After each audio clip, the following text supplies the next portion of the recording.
Bonjour à tous, petit tour d'horizon dans le temple donc au Laos, un temple bouddhiste où je fais une grande partie de mes vidéos. Alors aujourd'hui nous allons voir qu'est-ce que le véritable amour. Alors souvent j'entends dire en consultation, psychothérapie avec les gens, puisque en fait le chaman est un psychothérapeute en premier lieu. Comme tout bon thérapeute énergétique, il est psychothérapeute, c'est une de ses fonctions. Il est bien plus que ça, il fait partie d'un tout, il fait partie de la globalité. S'il l'a atteint, parce que bon, tout le monde ne l'a pas atteint, c'est un très grand travail sur soi qu'il faut faire tout au long de cette vie. Moi, ça fait 25 ans que je fais ça maintenant. Et ben voilà, donc on arrive à comprendre en fait ce que nos prises de conscience nous font, nous donnent par rapport à tous ces messages de la vie. Alors là, je vais vous lire un article que quelqu'un a partagé sur Facebook ce matin. Ça relate un peu ce que je dis dans leurs mots à eux, mais moi, dans mes mots à moi, je le dis de la même, disons, d'une manière différente avec mes mots. Mais tout ça pour en revenir à la même globalité.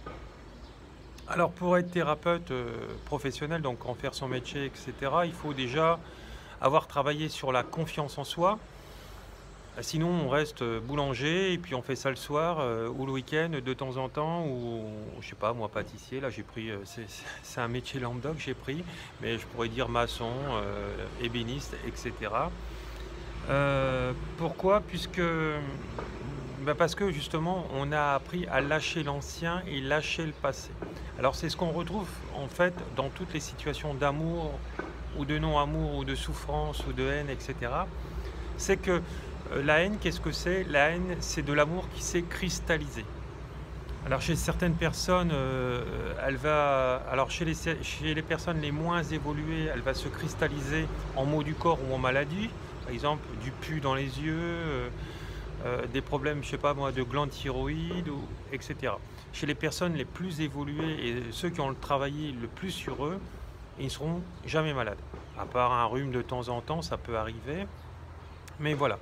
Alors, comme dit le chamaniste dit que ce sont en fait les esprits de la nature, ces esprits guides qu'on retrouve en fait dans les animaux totems et les animaux, vos animaux domestiques, notamment pour certains, et les animaux sauvages et autres.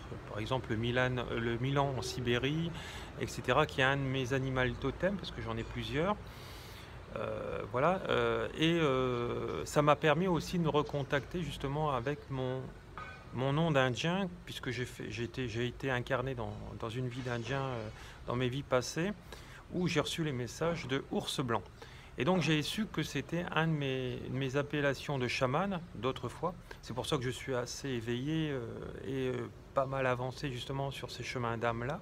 Et que maintenant je vous l'enseigne à travers le monde, puisque je fais des tournées internationales qui partent de la France et qui va jusqu'en Montréal. Voilà, donc en terre indienne, etc., à quelques kilomètres bien sûr de Montréal, etc. Alors tous ces stages-là, je les fais, mais en international partout. Alors, revenons à nos moutons. Alors je vais vous lire le texte et puis on va argumenter, en rajouter, etc. Alors, l'amour entre deux personnes est complexe et souvent difficile. Alors en premier abord, oui. Mais en fait, vous allez voir que non, en fait. C'est complexe pour la personne qui reste dans la matière, il reste dans le cartésien, il reste que dans le visible. Parce que, par exemple, ce matin, j'ai encore écouté aussi une vidéo où une dame a expliqué que l'amour chez les Indiens se vit différemment dans le monde occidental.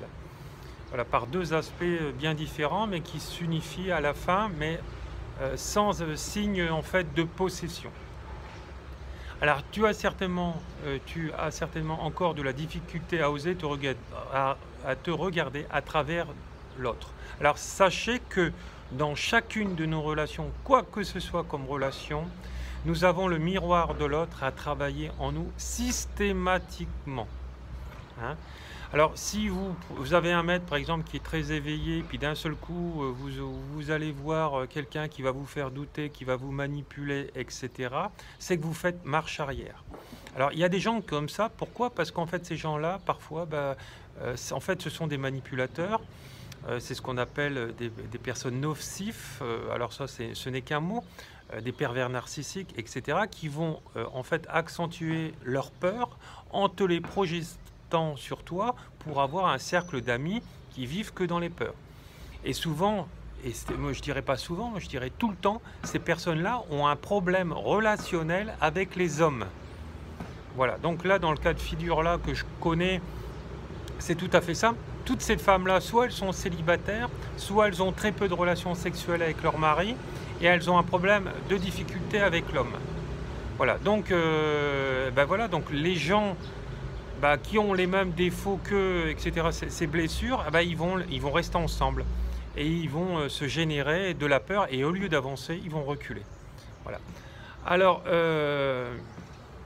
donc la majorité des gens, tu préféreront de changer de partenaire en espérant que l'amour sera différent. Sauf que c'est faux, puisque à ce moment-là, ils ne travailleront pas suffisamment sur eux et ils attireront à eux une personne qui a exactement des blessures qui sont identiques à eux.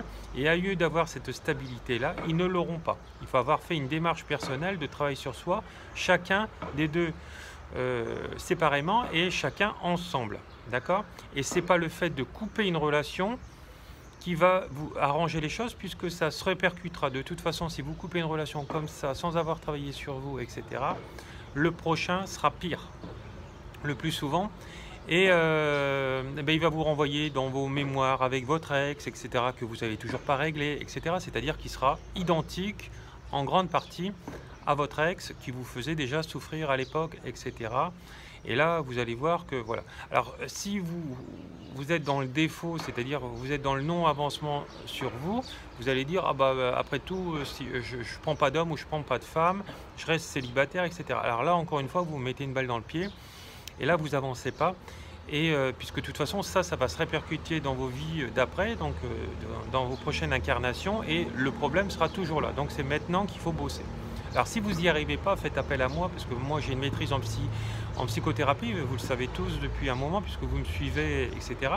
Et donc je suis le mieux à même à vous aider avec les différents outils que j'ai à ma possession et que je vais vous transmettre pour que vous réveilliez en fait votre médecin intérieur. Alors comment pourrait-il être différent si tu n'as pas évolué à travers des relations? Alors vous pouvez très bien comprendre les choses sans les changer aussi. Il y a beaucoup de gens qui comprennent je ne veux plus de telle relation, de telle relation, de telle relation, mais qu'est-ce que tu fais pour en changer? Rien. Tu vas voir soit des charlatans en énergétique, en sachant que Monsieur Paul, par exemple, est meilleur que elle. Pourquoi? Parce que cette personne-là va te conforter dans tes croyances et dans tes peurs. Et donc, vu qu'on n'arrive pas à ce moment-là, ces personnes-là n'arrivent pas à sortir de leurs limitations, ils vont rester dans leurs limitations qu'ils connaissent. Donc, ils vont ne pas sortir et donc ils vont préférer souffrir inconsciemment, bien sûr.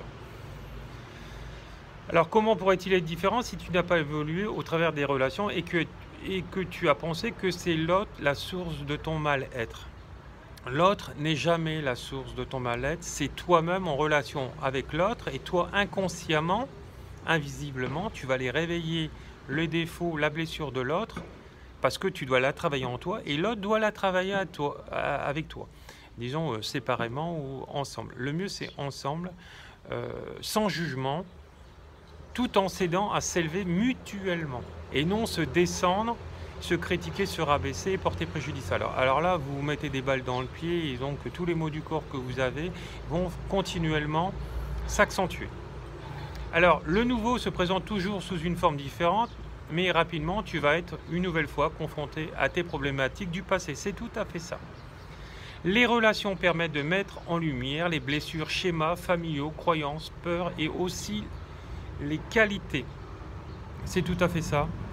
Et alors là, le jour où vous aurez intégré ça, que vous l'aurez compris dans votre chair, que vous l'aurez changé, transcendé, transformé en vous et intégré, alors là, je peux vous dire que vous aurez fait un sacré bond en avant et toutes les souffrances liées à tous ces échanges-là, vous ne les aurez plus. Moi, j'ai traversé tout ça, je peux vous dire que c'était un gros boulot. Voilà, j'ai vécu en fait des guérisons de l'âme, des crises de guérison comme on appelle, j'ai une vidéo qui en parle.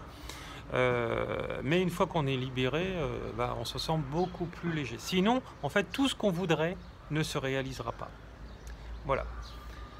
Alors, tout ce qui vient te dérange, te heurter a pour objectif une meilleure observation de toi et peut t'aider à guérir et à te libérer.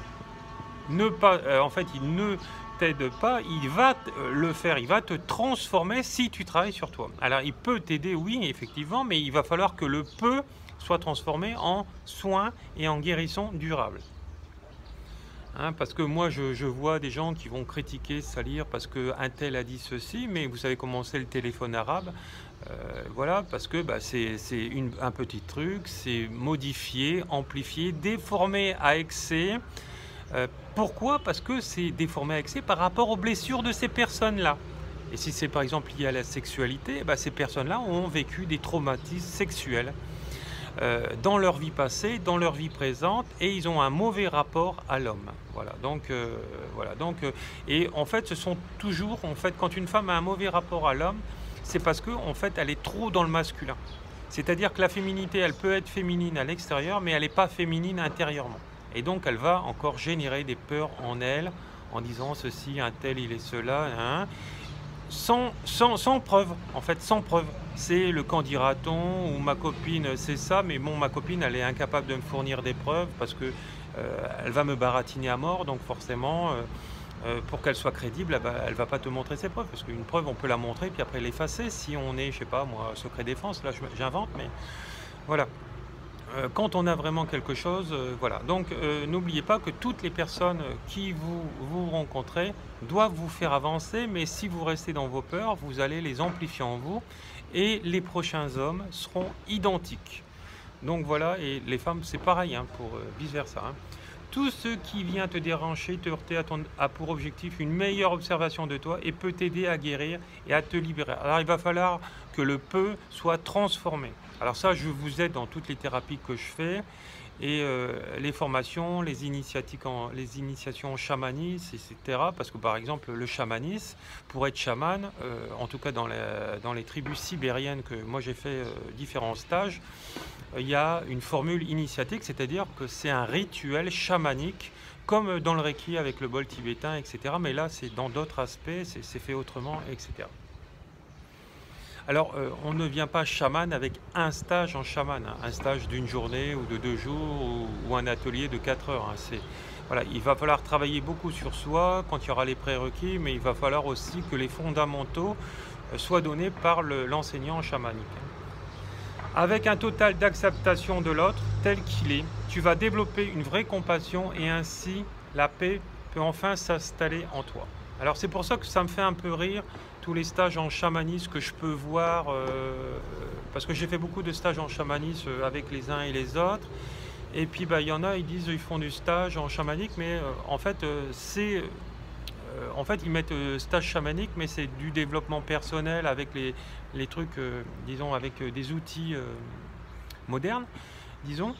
Et donc c'est plus du développement personnel et ça n'a rien à voir avec le chamanisme. Donc voilà.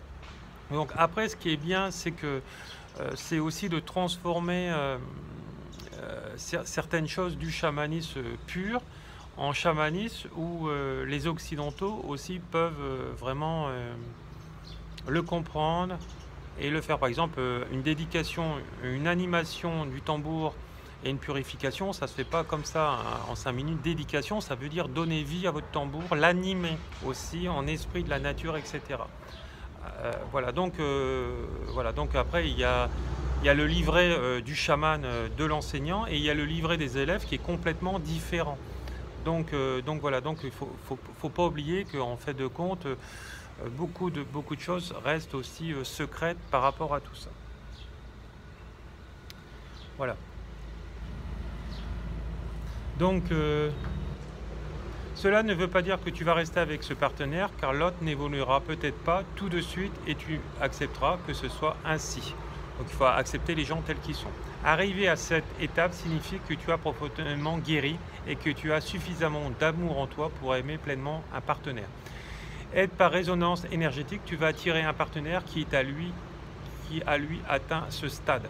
Je suis intimement convaincu que l'amour conscient entre deux êtres est l'examen de passage pour une œuvre plus élevée. Oui, c'est ça, puisque c'est les incarnations. Il faut savoir qu'une fois que nous évoluons, etc., dans les incarnations, il y a différents degrés. Il y en a, en tout cas dans le bouddhisme, c'est relaté, il y en a 17 niveaux qui partent du plus bas au plus haut, où on va à chaque fois de vie à trépas, donc mourir du corps de chair et monter ces différentes étapes comme à l'école, ou les redoubler et redescendre. C'est pour ça que par exemple il y a des archanges qui sont déchus, hein, qui recommencent au point de départ parce qu'en fait ils ont fait une erreur monumentale, etc. J'ai eu des gens à déposséder comme ça parce que l'âme elle avait été rejetée, etc. Voilà, donc bon, voilà, donc ça serait disons trop compliqué et trop long à vous expliquer les choses dans le détail.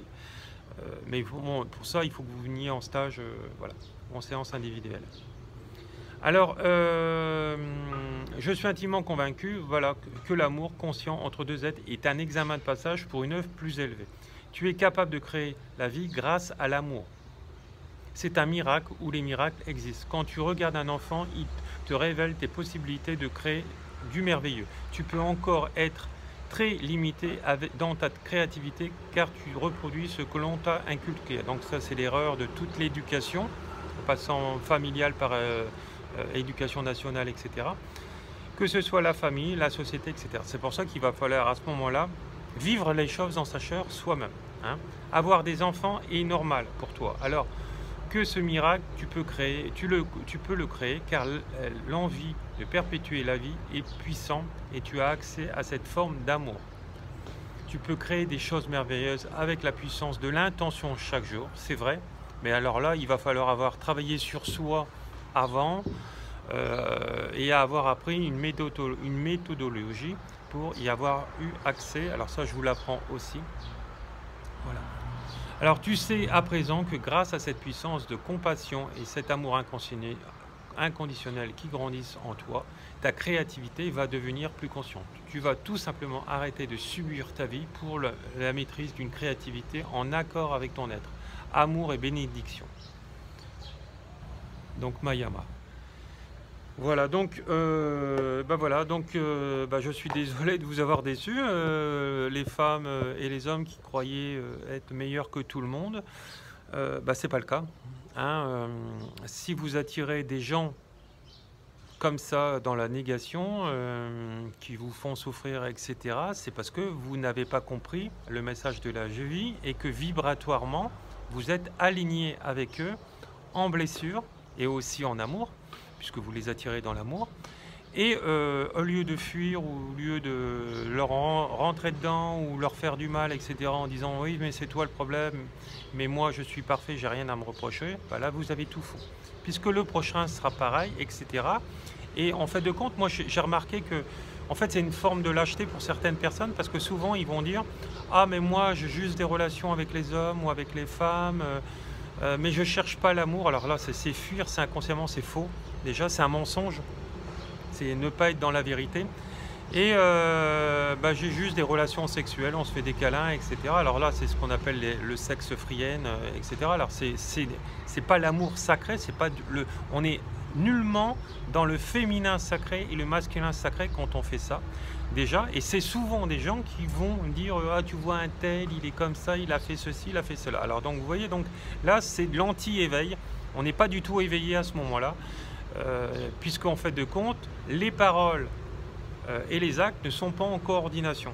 Hein, combien il y en a qui disent... voilà, donc c'est pour ça qu'avant d'aller voir une personne en thérapie, en stage, etc., regarde ce qu'il fait, mais n'écoute pas toujours ce qu'il dit. D'accord? Donc si la parole est en accord avec ses actes, là, la personne, elle est ancrée. Hein, voilà. Et on ne peut pas s'improvisionner chaman comme ça parce qu'on a des petites intuitions et puis voilà, et puis à côté de ça on a des grosses erreurs dans ces intuitions et qu'on se dit médium, mais non, ils sont médiums, parfois certaines personnes en rien du tout. Hein. Donc voilà, donc le chaman est un guérisseur, oui, mais quand il a intégré l'holistique en sa globalité, là il va pouvoir vous les guérir en globalité. et non en superficialité, sinon le mal reviendra. Et combien il y en a qui attendent le coup de baguette magique qui n'existe pas, puisque le coup de baguette magique, il doit venir de votre intérieur aussi. C'est la relation donc enseignant, thérapeute avec la personne qui est soignée pour atteindre en fait cet holistisme. Mais il faut réapprendre, c'est ce que je vous enseigne, de nouvelles graines pour récolter de nouvelles. Hein. Il faut semer autrement.